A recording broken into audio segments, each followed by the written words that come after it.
On today's Join Us in France, a young couple visits Colmar and surrounding area of Alsace.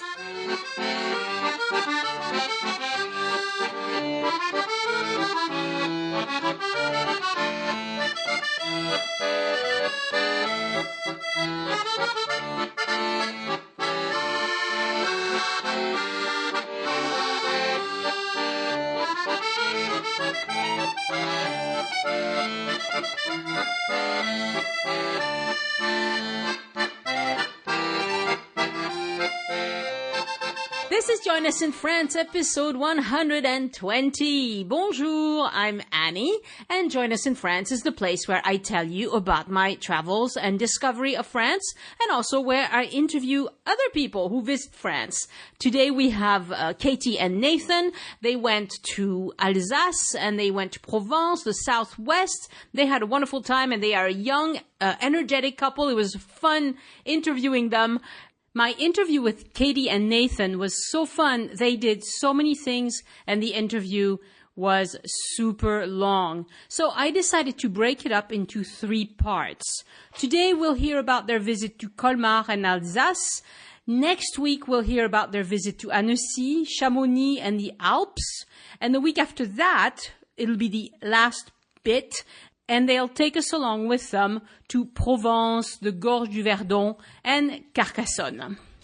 Thank you so much for coming on the show, everybody. I know I keep saying this like a broken record, but you make it a million times better because this is the genuine stuff that real visitors experience. I've had a little bit of a light bulb went off in my head. I realized that the podcast is a really good way for people to get a preview of what it's going to be like for them to come to France. You know, it's like going to a movie preview. If you hate the preview, you're not going to like the movie and you probably don't go. And it's the same with a podcast. I mean, it's a lot more than a preview because you get a lot of actionable information as well. But it gives you a feel. I mean, I'm sure once you've listened to the episodes, you still haven't booked a hotel. You still don't really know what, where you're going to stay or that sort of thing. But you know you want to go. And that's a really, really valuable thing because really travel guides don't tell you that. They don't help you there. You know, they don't help you choose between all the millions of cities, well, maybe not millions, okay, I exaggerate, but the thousands of cities that we have in France. Where should you go? Like, you know, you don't know until you've heard a recommendation from somebody that you trust. So this is why having people on the show is so wonderful, and I hope it continues to go strong. The other thing that has been wonderful is the Join Us in France closed group on Facebook. For some reason that I don't really understand very well, the Join Us in France page on Facebook, well, you know, it has almost 1,000 likes, but it doesn't get a lot of interactions, whereas the closed group gets a ton of participation. And you know me, I love participation, so I tend to spend more of my time there. So if you're on Facebook and you would like to join, look up the Join Us in France closed group. It's not a secret group, so you can search for it, but only people who are admitted into the group, and I'm the one doing the admitting. And I've admitted everybody so far, because why would I not admit people? I mean, if they become a problem, that'd be different. But nobody's been a problem. It's great. Once you're in, you can view the posts and you can even see the names of the members and all that. But until you're in, all you see is that there is a group called that. And I think maybe it's the fact that it's a little bit more protected, that people feel like they can, talk more openly, and people share photos, and I love it. Thank you. Let's hope it keeps going and be as much fun as it has been. I'm working on making some big changes and modifications to the whole Join Us in France community. opportunity. Wonderful to talk to you. I'm not Thank ready you to so make an much announcement, for but coming I'm on the really, really show. excited. I think And you'll love I it too. don't You know, know I'll very much ask at you all for about you, so feedback I'm and some really help curious. as Tell soon me as I'm where ready you to live, who announce you are, something. what was All the right, occasion so for we're your ready visit to and all talk of that good to stuff. Katie and Nathan. So we are from Durham, North Carolina in the United States. Yep. And I am a 5th grade teacher. Okay, nice. Yep, and I'm a mechanical engineer, and we're both born and raised in North Carolina. Very good. Yeah. And you're young. Yeah. I'm 29. Katie's 26. All right. So was this your first time out of the U.S. or your first time in France anyway? So we have been to Europe before. We went to Ireland and Scotland on a previous trip. Nice. But this was our first time in France. And and the European mainland as well. Sure. Right. It was just for leisure and just to have a good time. Just have a good time. So it's, I mean, your trip, when you sent me your itinerary, it sounded almost like a honeymoon, like, you know. Yeah, we actually had quite a few people ask us if it was our honeymoon. People who should have known that it wasn't our honeymoon, but friends. So what kind of travelers are you? Do you try to go cheap? Do you like to plan it all out, do it all by yourself? You know, how do you like to organize your trips normally?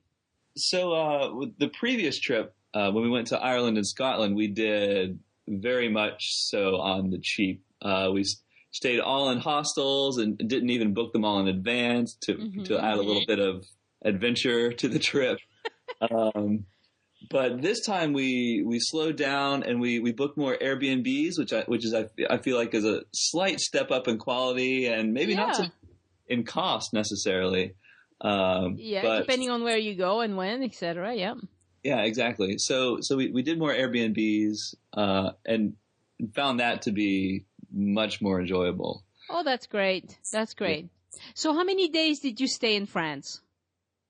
We were in France for, how many days? Our total trip was about 2 weeks, but that was including the traveling days. Okay. Yes. So maybe about 13. Yeah. 12, 13 days. Yeah. Wonderful. Okay. And why did you pick France? We don't really have a good answer for that. We knew we wanted to go somewhere in Europe because we hadn't been to the mainland, like Nathan had said. Yeah. And I think I said maybe France, and he said, okay. Sure, yeah. So with Katie being a teacher, she gets a big chunk of vacation off in summer for the Northern Hemisphere. So, and we both figured that staying in the Northern Hemisphere would be good so that we're traveling in the summer. So that limited us to half the world. Right. And then, so I guess one reason we chose France is the first place we went, Colmar, which, terrible French accent. I'll try to say things as best I can. But anyway. It wasn't bad. It wasn't bad. Colmar. It's fine. Yeah. We have a funny story about that too. But Katie has family from way, way back that came from the Alsace region and Colmar. Uh-huh. So we thought that would be a good place to start. Sure. Yeah. And so did you rent a car? How did you get around? Yeah, we did rent a car from the airport, and we kept it throughout our trip. So what was it like landing in Paris, getting a car, driving off? Okay, we flew to Geneva, actually. Oh, okay. Yeah, which is much nearer to Alsace. It is, yes. And I'm a kind of a car enthusiast. I did a lot of the driving on this trip, and I did the vast majority of the driving in Ireland and Scotland on the other side of the road and stuff. Right. So you're comfortable driving anywhere? Yeah. And so I loved it again. Oh, good. I love driving in Ireland, and I love driving in France. Yeah. It's all new and fun. And we did listen to your driving podcast. Cool. Which was a big help, actually. We printed off a little chart with all the speeds for the different types of roads. Yeah. And we kept that handy. Yeah. That's good. Yeah. Because it's true. They don't necessarily tell you what the speed limit is. They just assume that you know. Yeah. You're more likely to see a sign that says the speed limit is no longer what it used to be than what it actually is. Yeah. That's right. That's good. So, Katie, did you try driving at all? I did. Yeah, I drove for like 5 hours one day. Yeah. Okay. So luckily Nathan has a manual car at home, so it wasn't completely new. Yeah, she wasn't learning how to shift as well as drive at the same time. Yeah. Well, in France, you can ask for an automatic as a rental, but you'll pay a little more and. Yeah. I'm definitely a fan of manual shift cars. That's good. That's great. Okay, so you drove yourself around. So you arrived in Switzerland. Did you spend any time in Switzerland at all, in Geneva? Not that day. No, we ended up later on in the trip going from Colmar to Chamonix. We drove back through Switzerland and did just a couple stops, but we never stayed overnight there. Not very much. Okay. All right. Was it really tiring to just fly over and get in the car and drive, or were you fine with it? So it actually was not that bad, but that's because we prepared ourselves ahead of time. Before we left for the trip, we tried to go ahead and start adjusting to France time.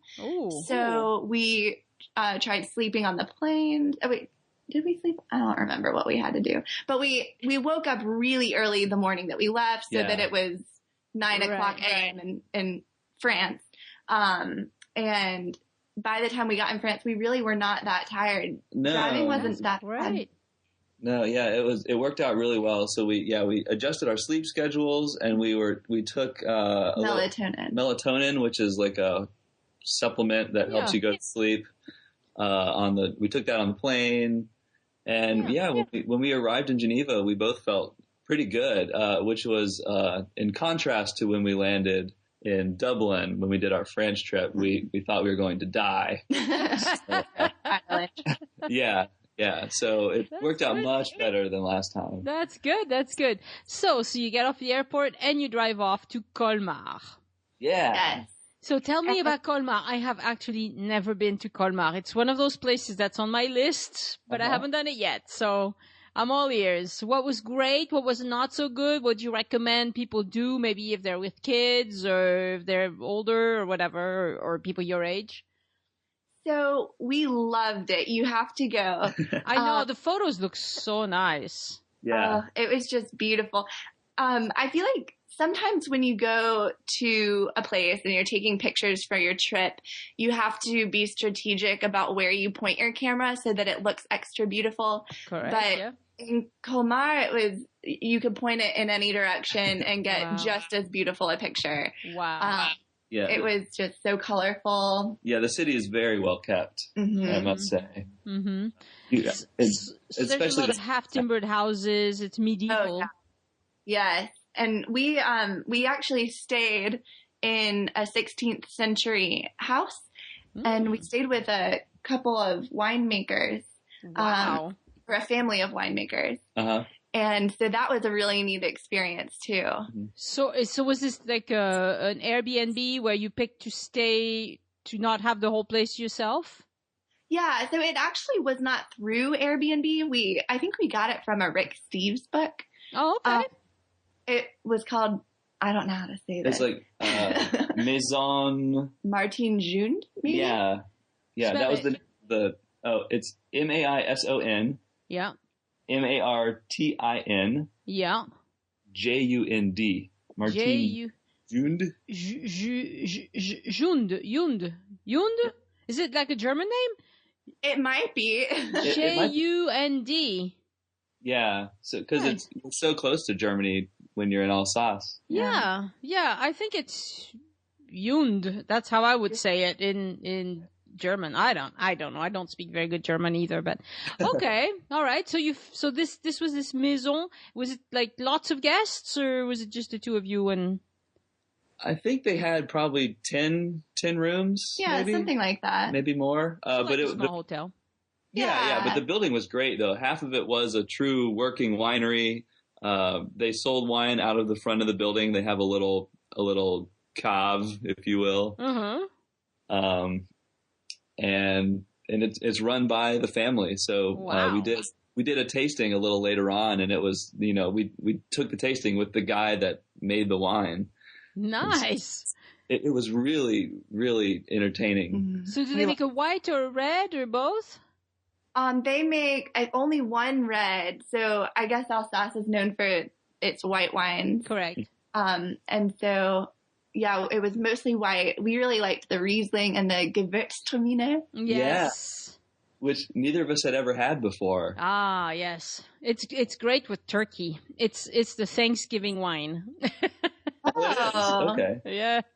Yeah, those are really, really nice. Just slightly, just a tiny bit sweet, but not much. I mean, it's not a sweet wine. It's just a tiny bit. Oh, it's perfect. It's a good wine for poultry. We ended up buying one. We found one back in the States just earlier this week, and we got it, and we were excited, and it was extremely sweet. So. Yeah. We were kind of... We have to try to find more of a French one. Yeah. The French ones are not usually very sweet. Yeah. So what did you do in Colmar? So you did this wine tasting. Yeah. At the Maison Youn. Yes. And other than that, we really just kind of explored the city. We wanted our first stop to be very low key. And in case we were really tired. Right. That's true. And so we went to, there's a bridge with a view of their little Venice is what they call it. Yes. And we did a boat tour in the canal. Mm-hmm. Nice. It was okay. Yeah. We thought it was going to be a little more impressive than it was. We were expecting. So they advertised in the Rick Steves book that the tour guide spoke English, so we were expecting to get a little bit of history, and it really wasn't a whole lot of that. So, but it was like a nice, quiet, low key thing relaxing. to do. How long did it take? 15 minutes. Maybe 20 minutes. Yeah. No, that was really short. Yeah. Yeah. Maybe you got some good photos out of that though, because sometimes when you're on the water, you get nicer shots, depending. Yeah. Although there was a couple sitting in front of us in the boat, and so all of our photos have the back of their heads in it. On my photos, there's usually some bald guy that. I'm like, oh, jeez, get out of my pictures. Anyway, that's funny.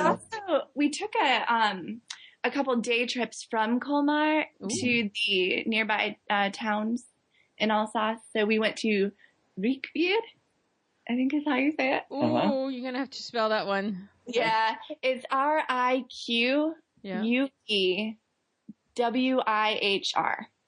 Yeah. HR. Okay. Riquevihr. Oof, Riquevihr. Yeah.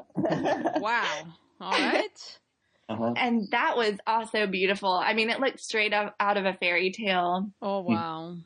It was also very colorful. And I suspect that one was also just walk around and enjoy the beautiful town. Yeah, exactly. Yeah, there are, 20 wine caves to go taste wine and places to get cheese. So it's pretty touristy, I'd say, but beautiful nonetheless. Yeah. So you were there in June, right? Yes. Yeah. So I suppose it wasn't super crowded. I feel like it was before the rush we had heard about. Right. But what we liked about this region, like basically everywhere we went, is it was relatively touristy, but it was a lot of French tourists. Right. We weren't in Paris. Right. Right. Yeah, there's probably a lot of visitors who are from France or maybe Germany or nearby. Maybe some English people too, but I wouldn't say this area is, most people who come to France for the first time would not choose Colmar as their first city. This is outstanding what you've done, because you've really gone away from the, 100% tourist thing that, I like to talk about those places too, but it's great that you went to something more genuine first, to get a first taste for it. That's really what we prefer. Right. We don't like the hustle and bustle of. It's always a bummer when you go somewhere new and you want to meet all the locals, and instead you just meet a lot of Americans. Yeah. There's nothing wrong with Americans, mind you. Well, yeah, but we have them here. Yeah. Yes, you have them in ample supply. Yes. Yeah, we do. And also, because you're a teacher, you know, French kids still have school until the end of June, and this year actually school ended the early July. And so you know, you're away from most families with young kids, which, you know, there's nothing wrong with that either. But, you know, it's nice to not be in a place that's overrun with a bunch of families with screaming kids. Sure. Exactly. I must say, I'm looking at the pictures of Riquevihr. It looks absolutely fabulous. It really was. And the food. Sorry, go ahead. Oh, the food looks fabulous. What did you get daring food wise on this trip? So I'm a vegetarian, which made things interesting in this region. Yes, because food is very German influenced. Yeah. And this stop was the hardest for me to find food I could eat. Everywhere after this, I had no problem, but Colmar, it was very difficult. All the restaurants had the same food. Yeah, which we learned a little later. So being so well managed, all these small cities, they don't allow chain restaurants or anything like that. Correct. You have to, you know, they're all family-owned restaurants, and they're generally they cook the traditional food of the area, which is great. Except for when you have a vegetarian. Everybody cooked with these little pork pieces. I can't remember what they're called. Yes, lardon. Yeah. Yes. So that limited Katie a whole lot, but we were able to find some stuff. We ate some tarte flambée. Yes, of course. Tarte flambée. Yeah, I really liked mine, and I think Katie enjoyed hers as well. And then on our day trips, we were able to find little like patisseries with quiche and stuff like that. But even the quiche has lardon in it, usually, not always. Yeah, we found one that didn't though. It had mushrooms. Yeah. Oh, very good. We had a struggle. Oh, here's a funny thing that I haven't heard mentioned in the few podcasts that I've listened to. The price for sit down and takeout is quite different. Really? Yeah. Yeah. At least it's not like that where I live. Oh no? Okay. So we walked into this place in Riquevihr, right? For lunch, and we spotted some quiche through the glass, and they had two prices, and one was about double the other one, or it was very close to double. Oh wow. And the poor lady behind the counter didn't speak any English, and I was trying to kind of mime, like, is this a larger or a smaller size? And we weren't getting anywhere. But luckily her boss walked in and and spoke a little better English and said, "Oh no, that's the price for dine-in." For dine-in. Yeah, it's I think it has to do with the taxes involved. Could be. Or just for their service, maybe. Yeah. I haven't seen that in Toulouse. I noticed something like that recently, but that was in Spain. Oh, interesting. That's bizarre. Okay, that's good to know. That people need to be aware of that possible difference. I don't think it would double like a dinner meal, you know. Right. I think it would just be a euro or two, but I think it was the same euro or two for our little quiches. Yeah. Wow. Regardless. But we sat down because that's what we wanted to do. It was still reasonable. Yeah. Didn't break our budget. Right. By any means. He was the first person we'd encountered so far in that area that actually spoke English too. So we didn't mind sitting down and taking that in. So you guys don't speak very much French, if at all? No. We tried to learn with Duolingo just as much as we could before the trip. Yeah. And we know how to say things like le singe mange orange, What? that? Le singe mange? Is that what you said? Oh no, like le singe mange un orange. You know, like the monkey eats an orange. Ah, le singe mange une orange. Ah, Yeah. yes. Well, That doesn't really help you much. I'm sure that came in very handy. Yeah. But I think it went a long way just to be kind of polite and say please and thank you and help, you know. Yeah. So we really didn't have much of a problem. No. Everyone was super nice. That's good. Yeah, and I think it may be because they aren't used to a lot of American tourists. Like, they still appreciated us. Sure. Well, and it's the beginning of the season, too, you know. True. That's true. By the time September rolls around, they're going to be like, oh, not another one. Sure. We encountered a lot of people who were very happy to practice their English, too. Yeah. It was a good time. Mm-hmm. Yeah. So that was one of your day trips. Did you spend the whole day in Riquevihr? We kind of split that day between Riquevihr and Hunawihr, which is Hunawihr. Okay. Yes. Huna. Wihr.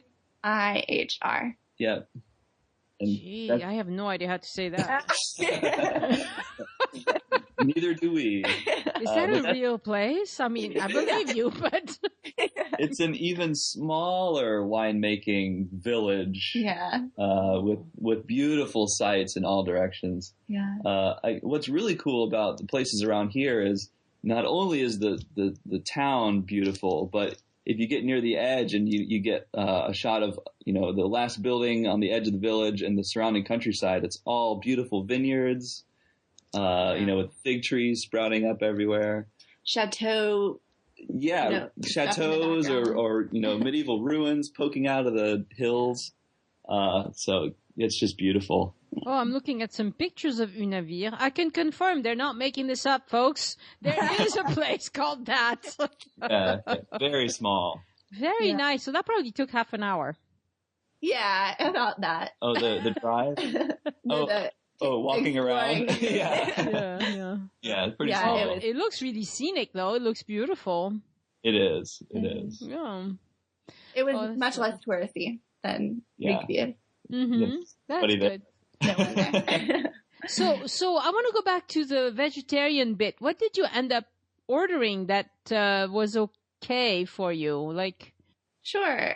So I did order one tarte flambe, which had, I don't even remember what was on it, cheese. Yeah. And onions. Maybe onions and maybe some tomatoes. Or, I don't know. But it was like a margarita or something. It was like a margarita pizza, but sort of pizza, but with yeah. But they use a base, the Flammekuche. They use a base of cream.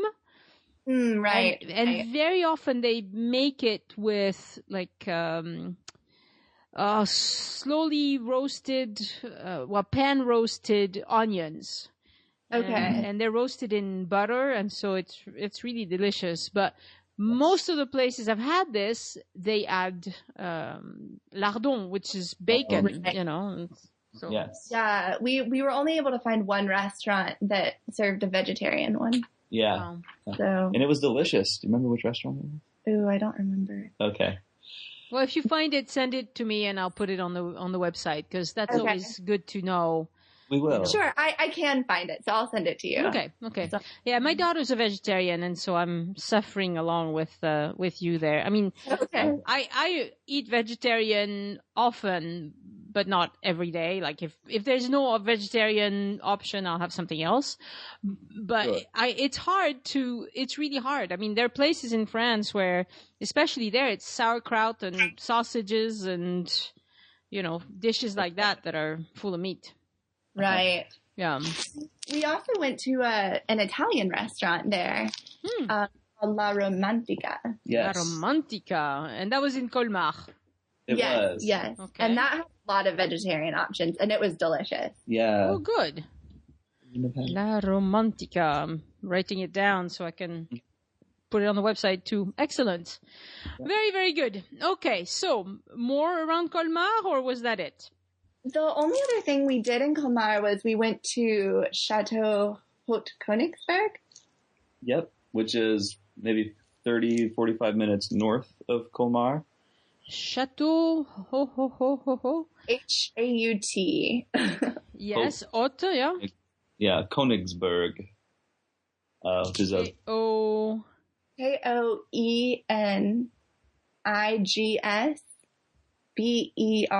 I think is what it is. Ah. Wow. Yeah. I'm going to look it up while you talk.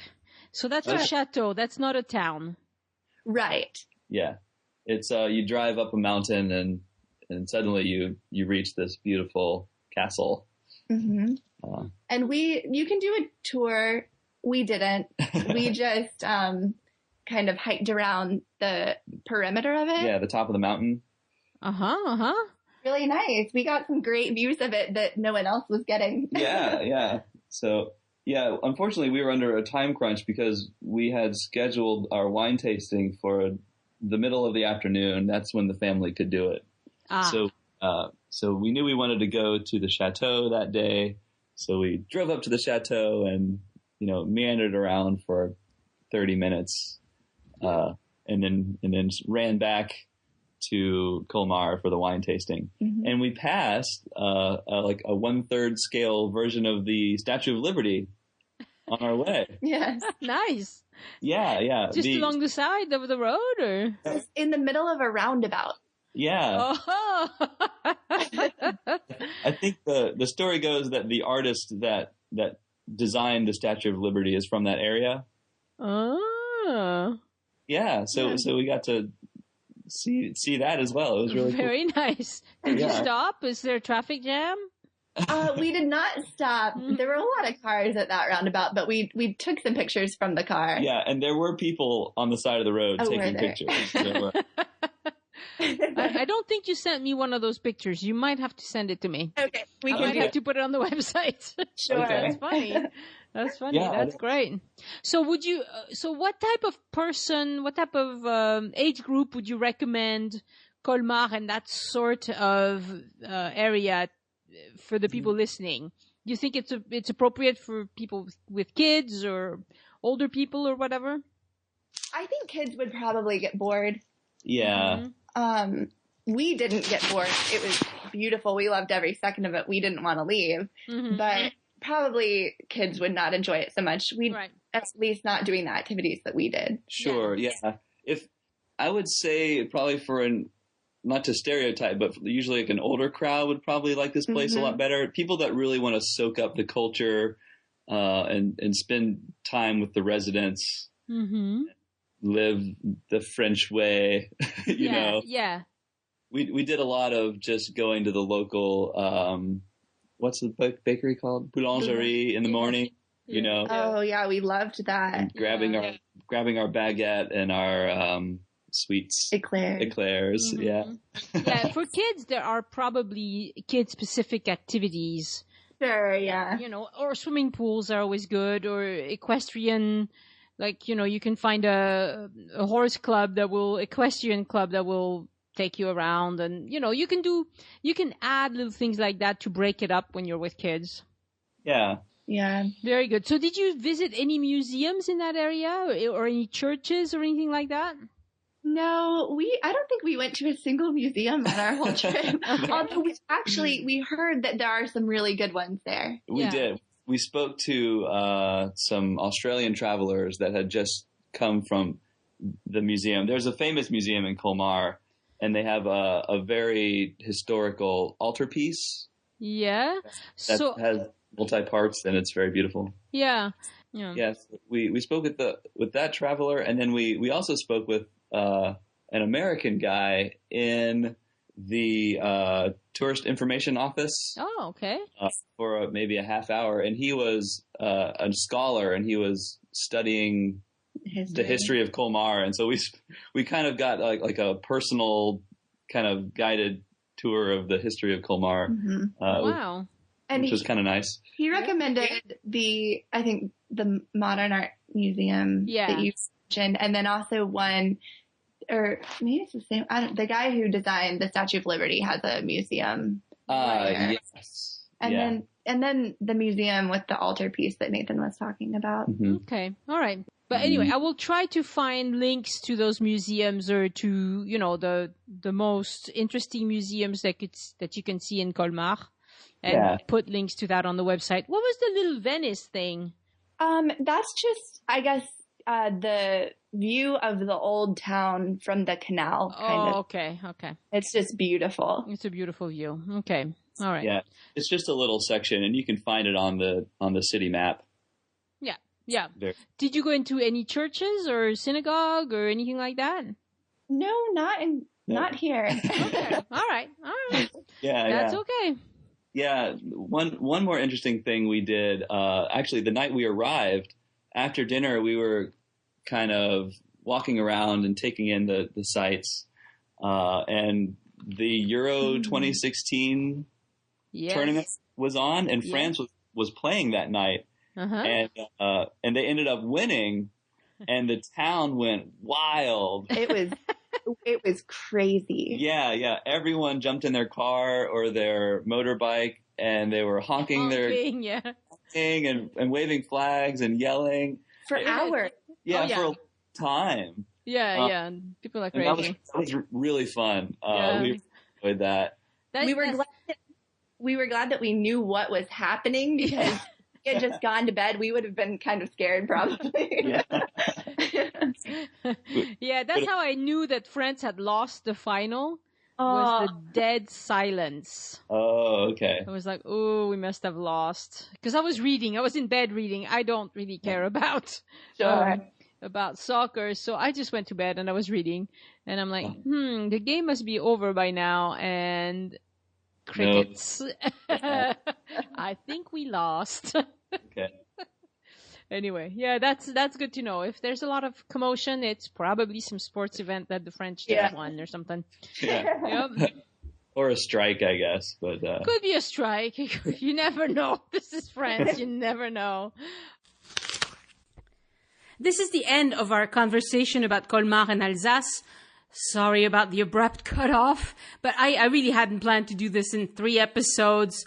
But I think it's important for me to be a little bit more disciplined and confine each episode to one area or one attraction so that it's easier for all of you to find it when you need it. If you have to listen to a 2-hour episode to find that bit that you were interested in, that's a bit too long. So, au revoir for now, and you'll find the rest of our conversation in your podcasting app in a few days.